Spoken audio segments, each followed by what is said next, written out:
Welcome back to Co-Parent Court. On our last episode, Felicia and Ward agreed to work on their communication skills. Recently, they met at a coffee shop to start the process. Let's listen in and hear how it's going. All right, we need to talk. You know damn well I'm doing the best I can here, but I can't keep cleaning up the mess every time I pick the kids up after you've been all fun mom and then leave me with all the fallout. Oh, please, Ward. You've been the fun dad too, haven't you? Let's not pretend you're Mr. Consistency when it comes to rules and structure. 1 minute, you're letting them have pizza for breakfast, and the next, you're lecturing them about eating vegetables. They don't know if they're coming or going with you. That's not what I'm talking about. I'm talking about how you flip-flop. 1 minute, you're, oh, no screens before homework. And then the next, you're letting them binge watch TV for 4 hours while you're on your phone. It's confusing as hell for them. They're acting out, Felicia, and it's because they don't know what the hell to expect from you. Really? You want to talk about that? I'm the one who actually raises them and makes sure they do their schoolwork. You're in and out of their lives like a damn weekend tourist. You think you can just waltz in and tell me what I'm doing wrong? I'm not saying you don't do your part, Felicia. I'm saying you're inconsistent. You can't go from bedtime is 8 o'clock sharp to, oh, it's fine if you stay up until midnight because we're having a movie night. You've been pulling that crap for weeks, and don't get me started on the candy. One day it's, you guys had enough sugar, and the next it's like you're giving them Halloween-level sugar highs just for fun. You send them with candy every time I pick them up. Oh, so now you're the perfect parent? You only see them for 2 days every other weekend, and you act like you've got all the answers. I'm the one dealing with their foolishness because their schedules are all messed up from your weekend chaos. You think they don't pick up on your mood swings when you cancel visits or show up late? Try being a full-time parent before you start throwing stones, Ward. I'm not throwing stones, I'm just saying you need to get your act together, Felicia. How are they supposed to learn any kind of stability if they're constantly trying to figure out what's okay with you 1 minute and then the next it's a completely different rule set? It's exhausting for them and it's exhausting for me too. Believe it or not, I'm the one picking up the pieces when they can't handle it. I just need you to see that. Oh, I'm sorry, Ward. Maybe I missed the memo that the rules have to be exactly the same on both ends. Newsflash, I'm trying here, okay? But you want to show up every other weekend and act like I've got it all wrong? You get a full day and then you're gone again. You don't have to juggle their school, their meals, their bedtime, their emotions, and on top of that, my emotions. I don't have the luxury of being the weekend parent, okay? And I don't have the luxury of being the fun dad who gives them whatever they want just to keep them quiet.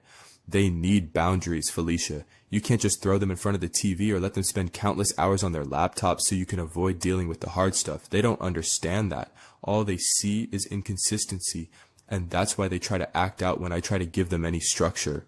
Oh, so now it's all my fault? You're making it sound like I've been dropping the ball since we ended our relationship. You should try handling all of them on your own when they're all hyped up, screeching because they don't know when bedtime is. They don't care about rules when they've been told 10 different things in 1 day. And you want to talk about the TV and the gaming devices? You are no angel there, Ward. You're right. I'm not perfect. But at least when I'm with them, I try to stick to some kind of structure. It's not about being perfect. It's about being consistent. You can't keep bending the rules just to keep the peace with them. They don't like chaos. You think they're okay with all this back and forth. They're confused, Felicia. I'm confused. I know they're confused. I'm doing what I can. I don't want to make things harder, but sometimes it feels like no matter what I do, you believe that I am the one who's messing everything up. I'm not saying you're messing everything up, but Felicia, we need to be on the same page. If we can't get on the Felicia page with the basic stuff, rules, boundaries, consistencies, then the kids are going to end up thinking it's all a game. They will play us. I am not going to be played by these kids. And like I said, you're not messing everything up, but we need to do some things differently. Okay, I get that. But we have to communicate better. Not just yell at each other about what's not working, but actually talk it through.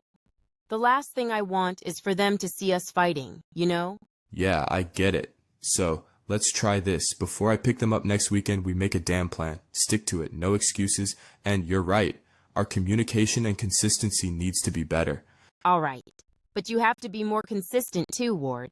Don't just show up and give them ice cream because it's your fun weekend. They need more than that. Got it. I'll lay down the rules and you'll bring in the structure. Thank you both for agreeing to meet with me today.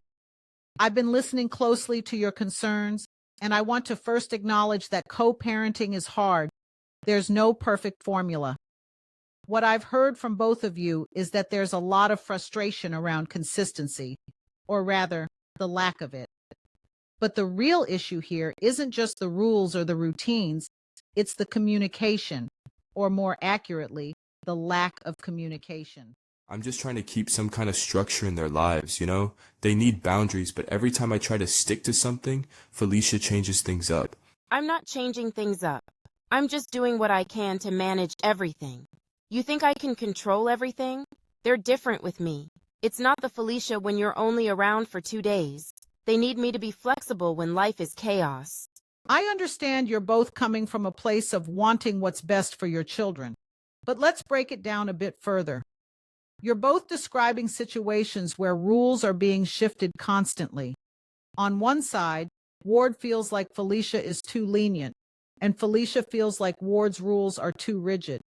But in the end, the kids are the ones stuck in the middle.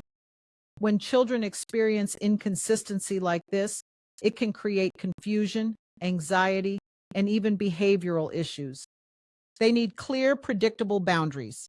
Yeah, I get that, but Felicia is always going with the flow, bending things just to avoid conflict with the kids. It's like there's no structure. It's not about avoiding conflict, Ward. Sometimes, there's just no way to stick to some perfect schedule when life doesn't let you. I can't just stick to your one-size-fits-all approach when the kids are acting out, or when they're just too tired to do homework at 7 p.m. I hear both of you, and I think the key here is compromise, but not just any compromise. You need to create a co-parenting plan where both of you can express your needs clearly and agree on a middle ground. Right now, what I'm hearing is that both of you are acting as if you're in charge of their world alone. The truth is, you're co-parents. You need to collaborate, not just react. So you're saying I should just let him dictate everything? Because that's how it sounds. No, that's not what I'm saying. I'm saying we both need to be consistent, but there has to be some flexibility too. What I'm saying is this. The problem isn't about who gets to be the fun parent or who enforces the rules more strictly. It's about creating a unified approach that is clear to the children. And that starts with both of you sitting down and setting a consistent set of guidelines. That means agreeing on things like when the kids will have screen time, what bedtime looks like, because right now it's chaos. What behavior is acceptable and what's not. You don't have to agree on every single detail, but you must agree on the major points. And most importantly, you need to communicate with each other when something needs to change. So we make a plan together and stick to it, even if it's hard. And we actually talk before we make changes, instead of just reacting in the moment. Exactly. That's the key to consistency. For example, if Felicia needs to adjust the bedtime routine because the kids are acting up, it should be something you both agree on beforehand. And if Ward decides to change the rules for screen time, it needs to be communicated clearly to Felicia so she's not left out of the loop. I get it. It's not about being perfect. It's about being clear with each other. Okay, so we agree on the big things: bedtime, screen time, behavior, and communicate about any changes. But you have to understand, Ward, it can't just be about rules. You can't come in and only be the fun dad. That makes everything feel like a game. And Felicia, you can't just avoid setting limits because you want to keep the peace. The kids need boundaries to feel safe and secure, no matter what side of the house they're in. If you're going to move forward, you need to respect each other's roles. This is about creating balance, not one parent being more in control than the other. Make time for those conversations, even if they're tough. And remember, the more consistent and unified you are, the more your children will benefit. They need to feel like both homes provide a stable, loving environment. All right, I can do that. We both need to put the kids first, not our egos. I agree. If we're going to make this work, I'll try harder to communicate and not just wing it. Good. I think you both are on the right track. Take it one step at a time, and remember, it's about consistency, communication, and compromise, not just for you, but for your kids. They deserve both of you working together. Now, I suggest you both take some time to really sit down and create that plan. You'll need it for the long haul, and don't hesitate to reach out for help if things get tough again. I'll see you in a couple of weeks with your co-parenting plan. As we wait to hear the answers from Felicia and Ward, please take a moment to follow us on all social media platforms. Like, follow, and share. And don't forget to subscribe to our Co-Parent Court channel on YouTube. You can also find us on our website, coparentcourt.com, sign up for our newsletter, or send us a message if you want to hear Judge Rowe speak on a specific topic. Join us to catch the next episode with Felicia and Ward.